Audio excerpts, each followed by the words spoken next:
మేడ్చల్ జిల్లా Medchal police station పరిధిలో bike mechanic shop లో గురువారం తెల్లవారుజామున అగ్ని ప్రమాదం సంభవించింది. స్థానికుల వివరాల ప్రకారం మేడ్చల్ పట్టణంలోని వివేకానంద విగ్రహం వద్ద అర్జున్ చౌహాన్ బైక్ పాయింట్ లోని అగ్ని ప్రమాదం సంభవించింది. దీన్ని గమనించిన స్థానికులు ఫైర్ సిబ్బందికి సమాచారం అందించారు. సంఘటన స్థలానికి చేరుకున్న ఫైర్ ఇంజిన్ మంటలను అదుపులోకి తీసుకొచ్చారు. ఈ అగ్ని ప్రమాదంలో దాదాపుగా 18 బైకుల వరకు దగ్ధమయ్యాయని షాప్ యజమాని తెలిపారు. అగ్ని ప్రమాదానికి గల కారణాలు ఇంకా తెలియరాలేదు.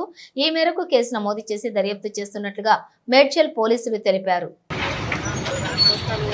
హలో